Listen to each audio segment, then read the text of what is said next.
Hello, and welcome to another episode of Cracking Commerce. And today we're cracking down on the concept of total cost of ownership, once again with Denis Dyli from Uncap Agency. Hi, Dennis. Thanks for joining us. How are you doing today? Thank you, Mary. Yeah, I'm doing great. I appreciate the invite, and I love the opportunity to talk with you about lowering TCO for e-commerce brands and e-commerce in general. Amazing. So, before we get into the meat of the episode, why don't you share your background with the listeners about how you got into the e commerce space? I saw that you started as an e commerce developer and then to Uncap, and you're doing such great work. Your website, I just love your website, by the way, because it talks straight to the point, no BS, and it's great. So just walk us through your background. Thank you very much. So I started my career in the I started building websites and got into the digital space since I was a teenager. But when I moved to US in 2011, um, started working for another agency that was primarily focused on Magento implementations and enterprise Magento, and I get to learn the business and get to go deep into e-commerce, which I realized I love, and it was amazing. And when I launched Uncap, which used to be named Pivify before, but we rebranded about 3 years ago. When I launched, I decided first of all we want to be a niche agency, so we will do only e-commerce. And number two, we have to pick the platform um, that has all the components of a platform that is absolutely efficient. It's great. It's easy to work with, and it's also something that I would see in the horizon gaining the biggest market share. And so, exploring, among other platforms, it was a momentum that Shopify started to like build the momentum, and so we started building on Shopify and stick with Shopify since the inception.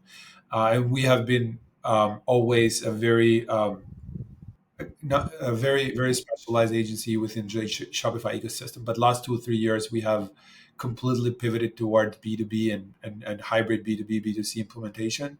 And as we move forward in our partnership levels from agency partner to plus partner to premier partner, we have also been cracking more complex implementations, larger enterprise deals, and so forth. So yeah, that's pretty much the history. Wow. For 10 years, I've been doing this with my team, and it's exciting. It's a great momentum for the whole industry with AI coming and helping expediting the development and delivery of projects, new innovations that we are seeing every day. It's an amazing, you know, Great. it's amazing to see what's going on and how fast things are moving. Yeah, yeah, it's amazing to see that you have niche down in a space that really needs experts like yourself.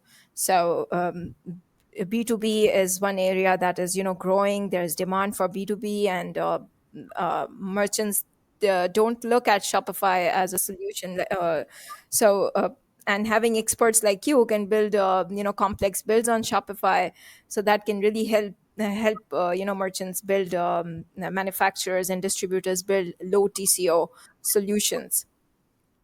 So That's correct. Yeah. yeah.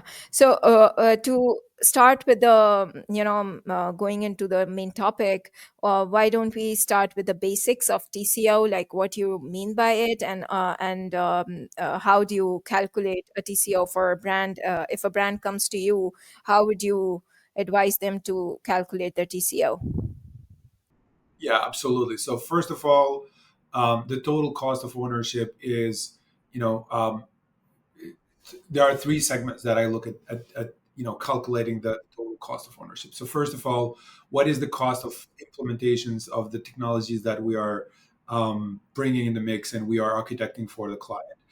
So what are the how complex is that implementation? What are solutions we can bring on board to lower the cost of implementation. So it will be easier to be implemented, integrated, and enabled in the platform. Number two is, what is the cost of licenses that you have to pay ongoing for the tech stack that we decide to go with. And then we look at alternatives and solutions. So first of all, we look at, first of all, what we can build on platform without having to use an app. And we maximize that at the maximum extent, utilizing all native, capabilities, meta objects, uh, and understanding in depth what Shopify itself can offer, including B2B, B2C, and everything, or customizing themes and front end. And then the third one is, so we reduce the maximum. So stick with two. We reduce the maximum of the use of apps. But even when we do use apps, we do competitive research, understanding the capabilities. For example, what is a PIM system that is capable to handle the data that you have, or what is a good search, you know, platform that it's capable to support your needs for inside search and fast navigation and merchandising and whatnot. And then we see competitive platforms, and then we come up with alternatives that are solid enterprise but also low cost. We don't have to just overpay for things that we can get with something that whenever we do have alternatives. And the third one, what is the cost to operate, to maintain? How are we building it in a way that, first of all, is self-served, so that team, the client's team, you know, can manage the portal or the storefront themselves, or with the lowest, minimum need from third-party agencies and third-party vendors. They again, this varies from one client to another. It depends how many internal resources they have, or how much support they need. But our goal, our vision, is always coming with the best possible, so self-serving and with minimum ongoing cost to retain and maintain the platform and tech stack. And so calculating these three together, the total cost for ownership is designed from the get-go to be the lowest possible within the platform. Mhm. Right. So I think the main key takeaway is total cost of ownership. If you want to calculate it, it's the what you're paying to own the platform, to own all the software, not just the e-commerce platform, but also all the apps that you need to market and grow your business, and then also what you would need to pay to developers to maintain and operate that tech stack. And I think there is some nuance over there when you're calculating that cost. So because it's not always like, if you hire a developer for Shopify to maintain your Shopify store, so that developer will also be involved in some kind of feature enhancement, for example. So will you like include that cost in the TCO or not? So is there? I'm not yeah, I wasn't referring to the cost of innovation. So if you want to add, resources for to support the marketing effort, that's not included on supporting maintaining the website itself, or adding new features and new capabilities. Um, but the vision I have, the way how I kind of discuss with clients most of the time is, um, there is always a frequent need to kind of review the tech stack, maybe every quarter, or maybe once in 6 months. Whereas more like 1 week, ad hoc focus on what we can improve into the performance of the website, into the tools that we are using, or what are the features that Shopify probably released that are not enabled, or what are other alternatives that we can replace with apps that are better solutions, or more reliable, or even lower cost. So we do this frequently. That's part of the post-launch support and retainers we offer, and our team will go and dig deep dive into the current status of the systems. But what that itself doesn't have to be a cost that is similar to other platforms that are maybe custom solutions, where for everything that you may need to add, you always have to customize everything from scratch. So this is the difference, is how we minimize that, need for, looking at the from the client's perspective, how we minimize their need to always depend on third party vendors. And there is always a need to have third party vendors and developers, agencies to support them, but what is their minimum? How we can maximize their self-serving um, support and maintaining the platform, and comparing that to other alternatives. That's how we lower it. The cost is not going to be ever is not going to be zero, but what are we doing to minimize that as much as possible? Mhm. Yeah, makes sense. So Now, agencies don't like this, but this is looking from the perspective of the client, right? yeah, Um, definitely. Yeah. that's So Yeah, it's amazing that you're giving this this support post launch. So it's not just a one time thing, because it also happens like you create a store for a client, but then they keep adding more apps to it, and then they don't know if something is offered natively in Shopify, and maybe some correct. update comes and Shopify releases a feature that they're using an app for. So it's good that we offer this kind of post launch maintenance, so they can always keep their cost under control. That's absolutely correct. But what we will come up with, kind of our value proposition and differentiation is, first of all, you're correct. We do this constantly, support for clients. But what we are not doing is complicating the tech stack in a way that the client is always dependent on our know-how by building custom solutions. Or I speak about, sort of like headless all the time, and composable infrastructures. And not that I'm against the technology, but I've seen more than once, more and more, that it is designed by agencies on purpose for a bigger retainer, because now the client is Yeah. completely blindly making decisions based on the agency recommendation. And then the client will realize only 6 months or a year after they got the project launch, that, oh, well, the cost of maintaining that is 10 times bigger than it should be built on, liquid. And so, well, why don't we have this conversation in the beginning? So when we build the architecture, we make it clear. And if the clients want headless, so be it. That's not the point. You have to balance pros and cons with every direction, but you have to know that from the get-go. It shouldn't come as a surprise to you. Well, from my experience and our experience, it's always we talk to clients that are always shocked, and there were, these costs weren't clarified to them at the get-go. And so this is what we don't do. We design everything from the get-go Mhm. to be extremely um, clear, but also efficient, and also scalable, and also reliable, and also robust, and all of that. We are not going to compromise on capabilities. Yeah. We can do it in different ways.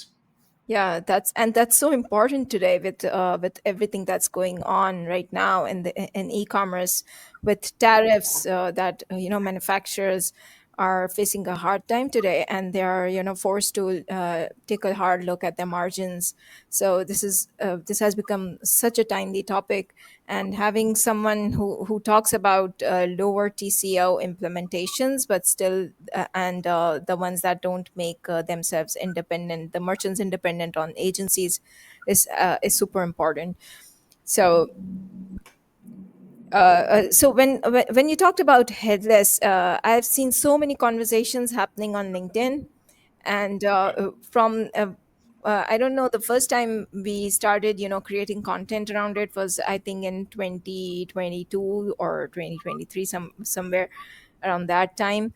And we have started agency is some of the good experts, they have they have been talking about how it's a cost trap, and it's something that's not needed, and most of the merchants don't really need a headless implementation.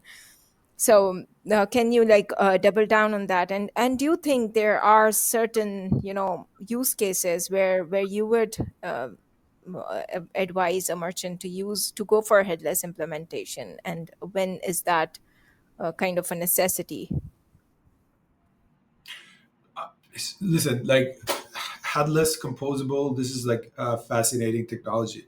And probably for some enterprise companies with way more complexity and maybe requirements that are very unique because of their business model or workflow and whatnot, the it warrants, and it's a great solution. I'm not like degrading that as a technology. Absolutely not. What I am fascinated is that it is actually not the developers, or at least from what my experience has been, it has not been the developers who had recommended headless in the early stages of clients' decision. It has been always sort of like a push from sales to like bring that as the best alternative for the client as the most innovative technology. But I would say the way how I kind of like simplified when I have this conversation, if you even with our clients, is this.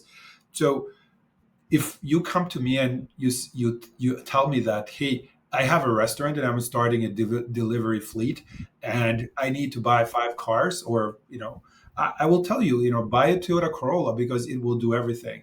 Well, I can also come to you and say, you can buy Ferrari because that's the fastest car in the market, and it's amazing, and it's Ferrari, right? Everybody knows Ferrari, right? But the point is, do you need that? And are you aware of what you are signing when you buy that Ferrari? What is the cost of support and maintenance and whatever, all this, whatever. I'm not going there. But the point is, maybe you need a very reliable solution that would do exactly what you need, and maybe you don't need the Ferrari for the time being, or you don't need the Ferrari at all. And so that's where I go to like designing the tech stack per having in mind what is the business use case, what is the need, what is the necessity, what is the um, user case, and also then clarifying and making sure that the client is making exactly the decision they should be making, having full clarity on what both options are.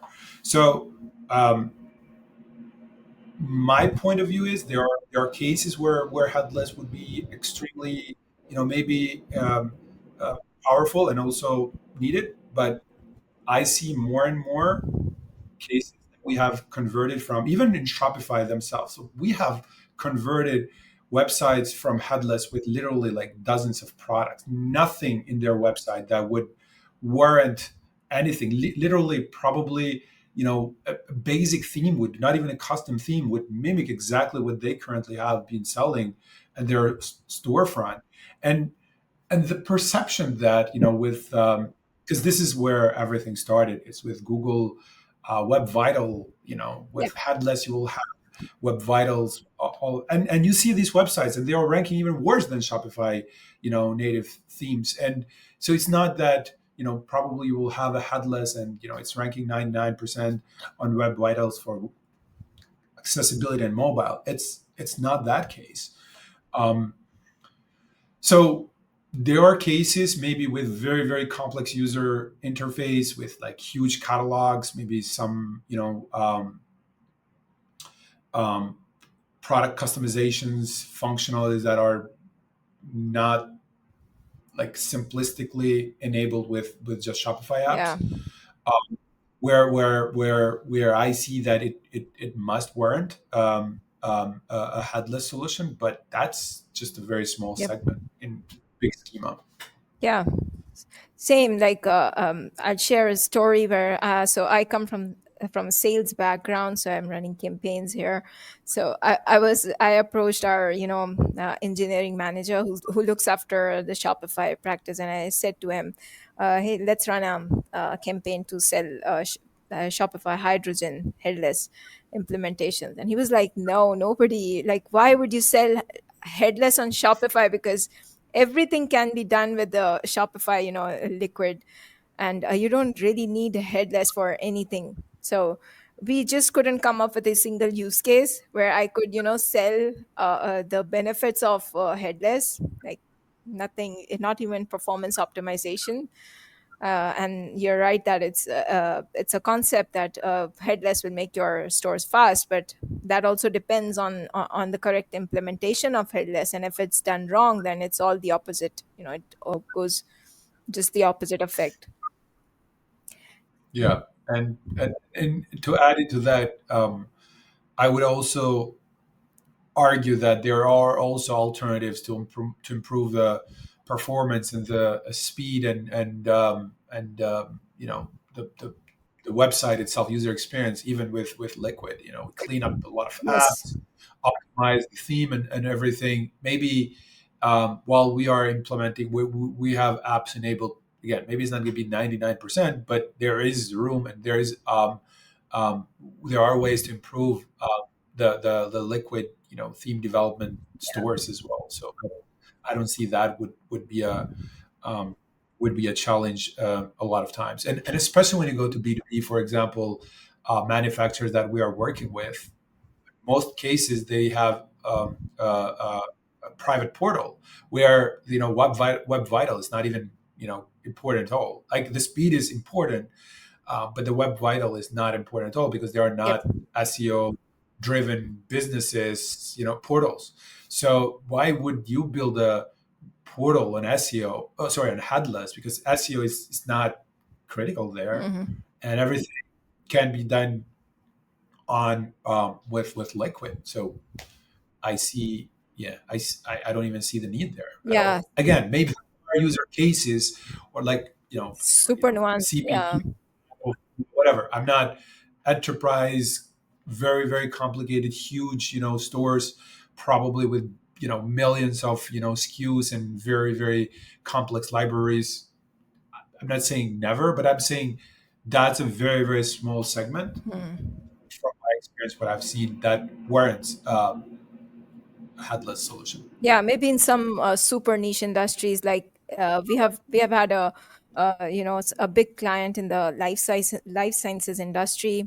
If you have heard of the name Maravai Life Sciences, so the implementation involved a lot of complex code and everything. They had a formula maker, and it was not a simple product page. So this is one use case where headless was important.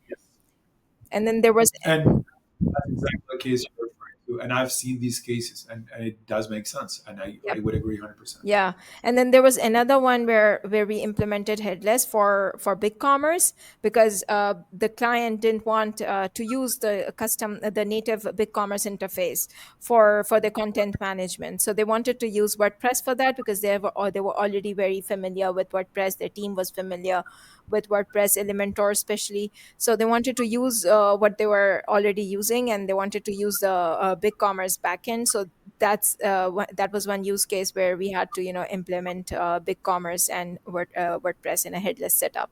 So yeah, there are some. Yeah. Yeah. So let's talk about the opportunity cost when it comes to TCO. We have talked about how to calculate TCO, and the simpler way is to just find out the cost of ownership, the cost of what you're paying to own the software and to operate it.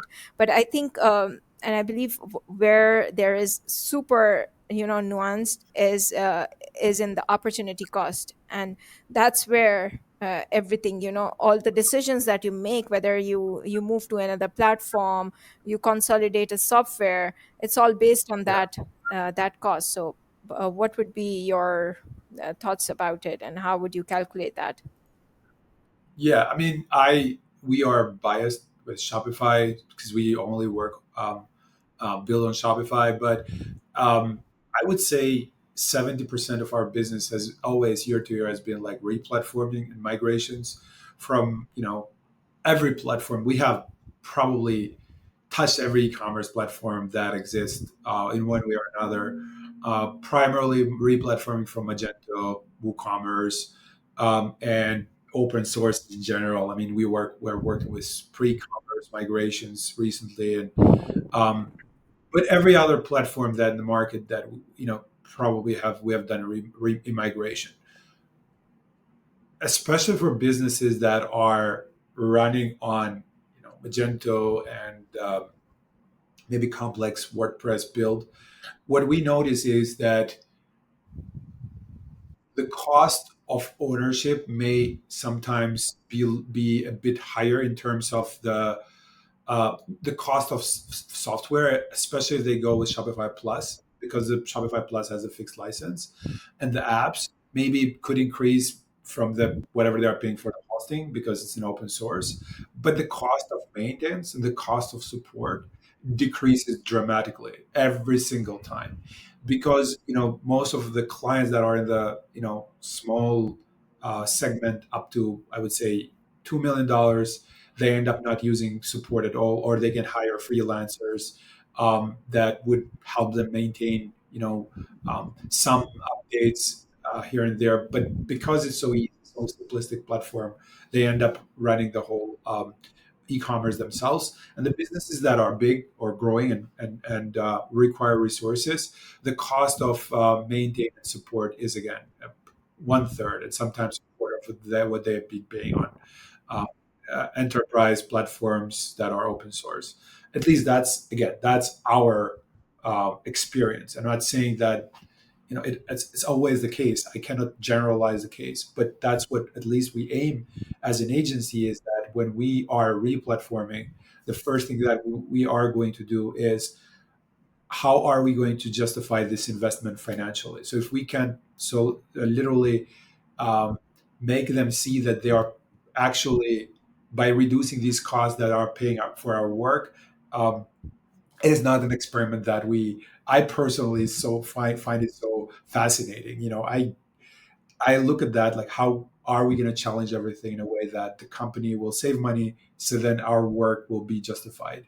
And with that, then is the other opportunity cost of, we are doing the replatforming, we are optimizing the tech stack, we are optimizing the systems and everything, Shopify checkout, all the good that comes with it. Now, how can we utilize this new transition and build a fascinating, optimized, beautiful, modern user experience as well, so that that can also impact conversion rate, can impact, lower bounce rate, can impact all the KPIs that an e-commerce brand, want to look at and boost. So that itself will support growth. While again, we have looked at the TCO from the inception. So that's a vision. That's the way how we approach every project. That's the framework. Yeah. Yeah, definitely. So it's not just like cost reduction is not always the right answer to Yes. when it comes to TCO. So only yesterday we were talking. We had another. We had a podcast with a client that used our service for migration from WooCommerce to Shopify Plus. And initially, when they used WooCommerce, so the reason was obviously the cost. So it was open source, cheap. They built it quickly for low cost on WooCommerce and got the online store started. But as soon as they started growing, that's where they were having a lot of headache related to maintenance and workarounds, because it was not working well with their POS system. So they moved to Shopify Plus, and now they're paying 2,500 per month. But he is so happy because they're having 4x growth, business growth. Right.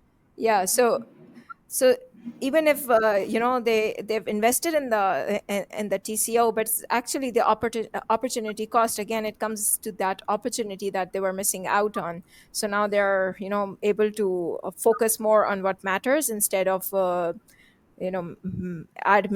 doing more admin work. No, absolutely. Yeah. And that's why I consider part of the TCO also support and maintenance. But you brought, like, that's a very good point. What is the opportunity cost? That is to be seen after the migration has happened and the new platform is, and I can say without a doubt, like every single customer has had growth from minimal numbers to 3x, as you say, as you were saying, within the next year, just because they have unlocked all these capabilities, channels, um, ease of ease of change and iterations, testings, and also no fear that the site will go down at Black Friday, right, and lose probably hundreds of thousands of revenues. So it's absolutely, you're correct. That's, if there is a way to quantify that, that's a huge valuable added component in the TCO. Yeah. Hmm. So, if a brand comes to you, what would you say? What are some signs that that you would, give them to see if they are facing a tech stack bloat, or they're Yeah. facing from tech sprawl? So what the clients that we work with are not, at this point, we are not working a lot with D2C brands, probably not at all. So I cannot speak in that regard. And I would say most of D2C brands are already on Shopify at this point, Yep. if majority of them. So at that, for the D2C brands, for retail in general, what we have been working with clients is primarily cleaning up the tech stack, reducing the apps that probably are not even using at all. They're just installed scripts and the themes and so forth. So we cleaned up everything, enabled all native capabilities of Shopify, whatever it is and whatever it could, or unlocking B2B capabilities if the client is running on Shopify Plus and they want the B2B layer added into the storefront. Sometimes we have also merged B2B and B2C together. We had clients that were using a clone store for wholesale, and then we sort of blended everything together, so it's easier for them to maintain. They have one store, one Shopify account to run their e-commerce with. So that's what we have seen in the retail part. But in the B2B, where we are focusing primarily as we move forward, we have been working with a lot of re-platforming from custom portals for manufacturers or distributors who are running on platforms that are very costly to maintain and support, paying dozens of thousands of dollars a month just for maintain that. It's not justified at all. And that's where we are, working more and more. And at this point, especially with the portals, most of them are actually built completely custom. Um, Probably being spent. I'm shocked, but spent millions of dollars to build a very very basic order portal that you know with a fraction of the price can run on a Shopify storefront. And that's what we are paying a lot of attention as we grow more toward B2B segments. Yeah, I think one of the ways we can, find out if someone is facing suffering from tech stack bloat is just by asking a simple question: Are you using a custom build or Shopify? And if they say custom, that's we know. So Yeah, but also B2B is very, very, very different from one industry to another, very different from one segment to another, very different from one business size to another. So there are complicated things that we are solving, and sometimes it's the sales team involved for B2B. How is the sales team operating? How efficient is the operations, or the overlapping between e-commerce and the sales force, and how can we also optimize their operational sales operational functions. Um, also how we can enable more automations without the team having to do a lot of manual work for operational processes. Or the best case scenario, how can we, and which probably you are well aware of, how can we do a full integrations with ERPs that will just streamline data flows and support growth. And so these are the things that we are looking. It's not just user experience. It's not just let's set up Shopify, but let look the whole business at 360 degrees and see where we can innovate, what works, what is not what we don't need to break because it's working perfectly well, and where we can come up with alternatives and solutions and strategies to, well, optimize their operations, implement, the best in-class tools available, including AI, and help them, you know, reshape their business. I mean, that's this digital innovation that we are doing, digital shift, rethink the whole business for the new era, for the next 10 years. Yeah. So, you work in the B2B and these blended B2B and DTC, and you are also specializing in Shopify. So, can you double down on that and explain how do you think Shopify fits into this B2B picture? Because there is this concept going on that Shopify is not really, fit for B2B complexity, and if you are having some complex use case for in B2B, you need to look elsewhere. Big commerce is there taking a lot of market share. Then there are other tools like commerce tools, for example. So what would you say to that? Competition is great. That's what I would say, and there is room for every platform to, innovate, up their game.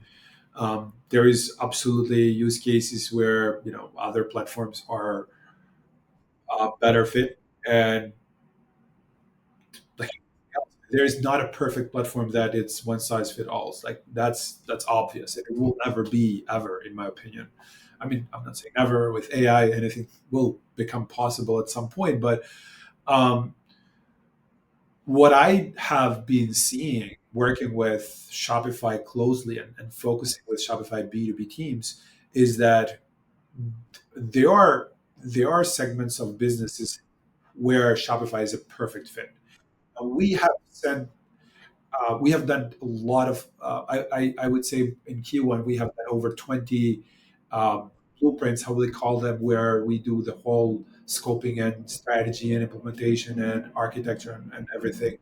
We have done over 20 blueprints. In only two cases, we had to scope up a custom app for a workflow, or an experience that wasn't able to be done in Shopify natively. So that is 90%. It's just 10%. 90%, we were able to enable to build everything what clients needed within Shopify directly, and even not headless, just native Shopify. In that regard, um, I don't what I'm hearing and I'm reading is accurate. And again, my personally perceived, point of view maybe is biased, and I will acknowledge that. But I don't believe the other side that says that Shopify is not. I mean, this is ridiculous completely, because it is not true, not true at all. We have case studies, we have clients, we are building some amazing experiences. We're building, portals for, manufacturers. um, we have been doing this before. It's not new. We have been doing this for 2, 3 years, and I don't. Everybody, everybody is so happy on Shopify. And the feedback is always positive. Nobody is like waking up and saying, "You know what? I wish we choose another. We did choose another platform when we started." I never see that. So when it's positive, like, I hear, I'm looking at the client's feedback, and I'm not looking at some engineer's opinion. Neither my opinion is important either. Like, Yep. Yeah. why? Shopify is spending so much, money on innovation, and they keep updating every year, and they keep getting better. So what was, B2B in their, I think, previous update last year, I guess, they rolled out some amazing updates related to B2B, and you can now just have everything out of the box. They provide so much value out of the box.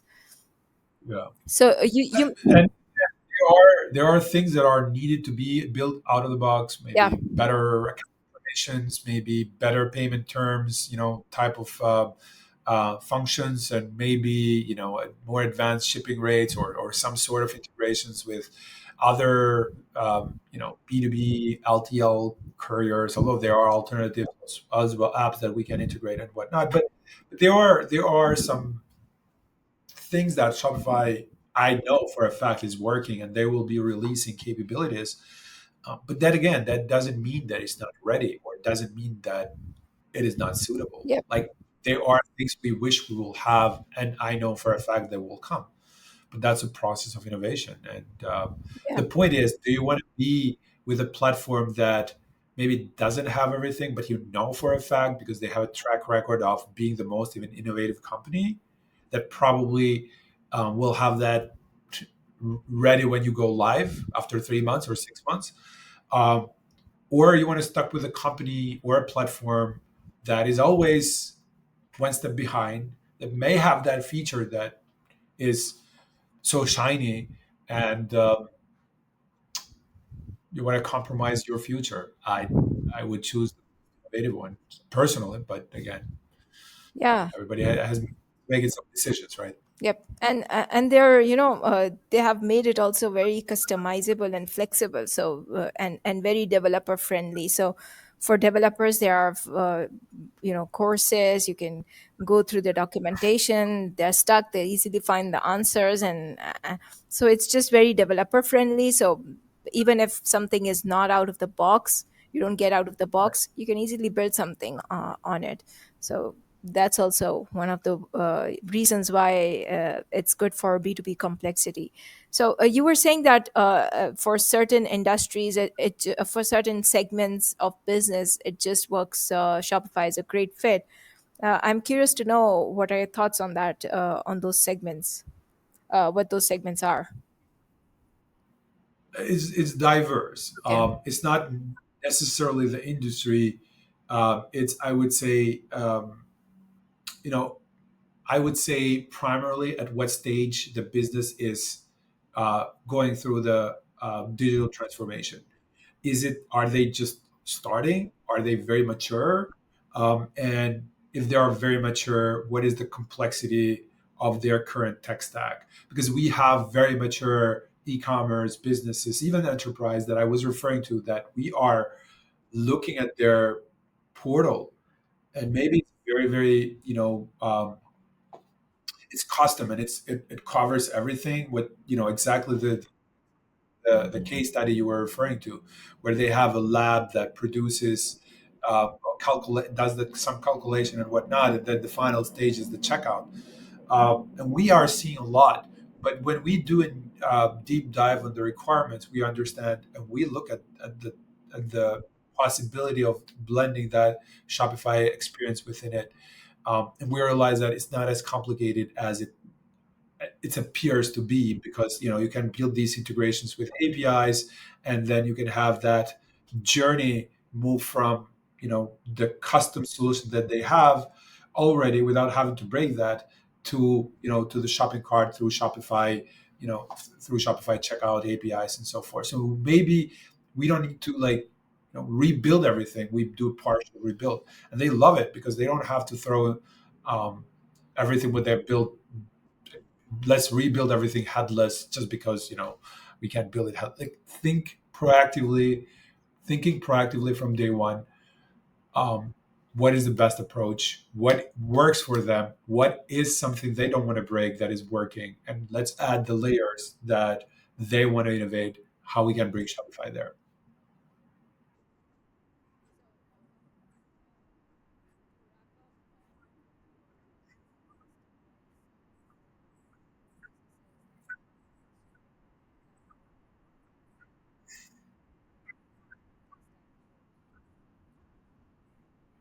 Well, if they're platforming, my advice is always look at Shopify.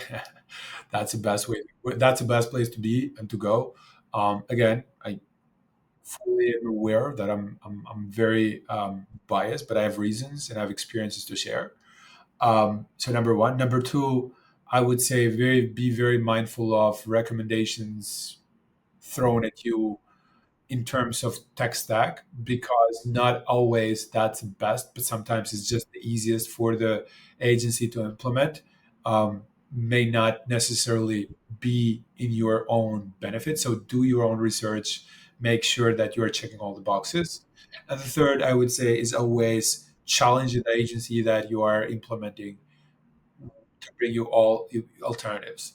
It's always there are always, always, always alternatives. And if you're, if it's too good to be true, and it's expensive, it's very, it looks very, very complex and robust, ask if there are alternatives that are solutions that are out there that can replace that if need be. Maybe you can afford it. Maybe you want to go with it. But if there are, but you should know that there are alternatives before you go with that. I'm not naming names, but you know what I mean. So um, always be aware to analyze all the options you have before even you get started with it. And then when you have all in front of you, then make the decision that fits your budget and fits your goals, and you also want to go with. Okay. Thanks, Dennis. This has been very insightful. Thanks for joining us. And where can listeners find you to learn more about you and your work? Well, the office is in Chicago. The website is uncap.com. So much thank you for your time as well. It was pleasure to get to discuss these things with like-minded folks from the industry. So appreciate that. Thank you so much.